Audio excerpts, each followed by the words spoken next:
2020 Ford Explorer active grill shutter repair. This was a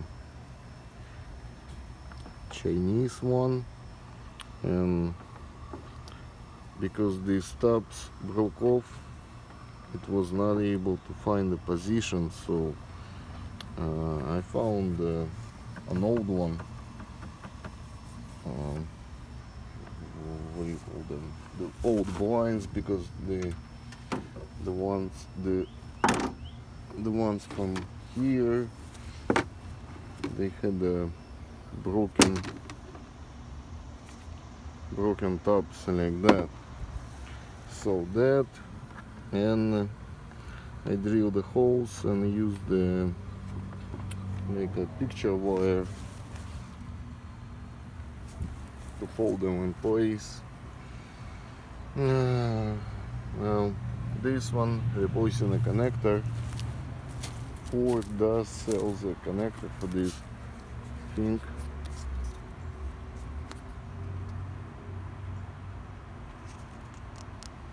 Part number.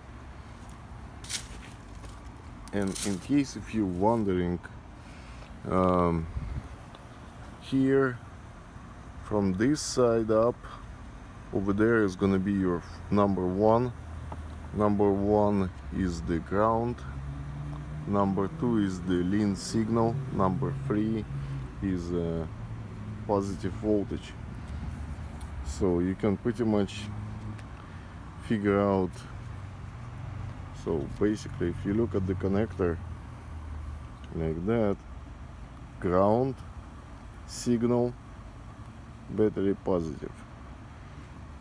This wire, it comes with 4 wires, but I took it off just because I don't need it. Well, that's how I do my connections.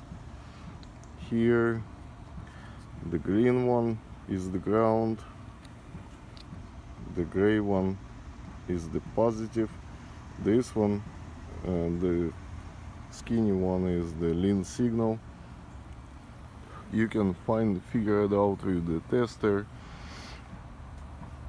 This one is gonna be straight ground, this one is gonna be ignition on, battery positive. This one is gonna vary from battery voltage to 8 volts. That's the control wire. So that's, hopefully this is gonna work. Yeah.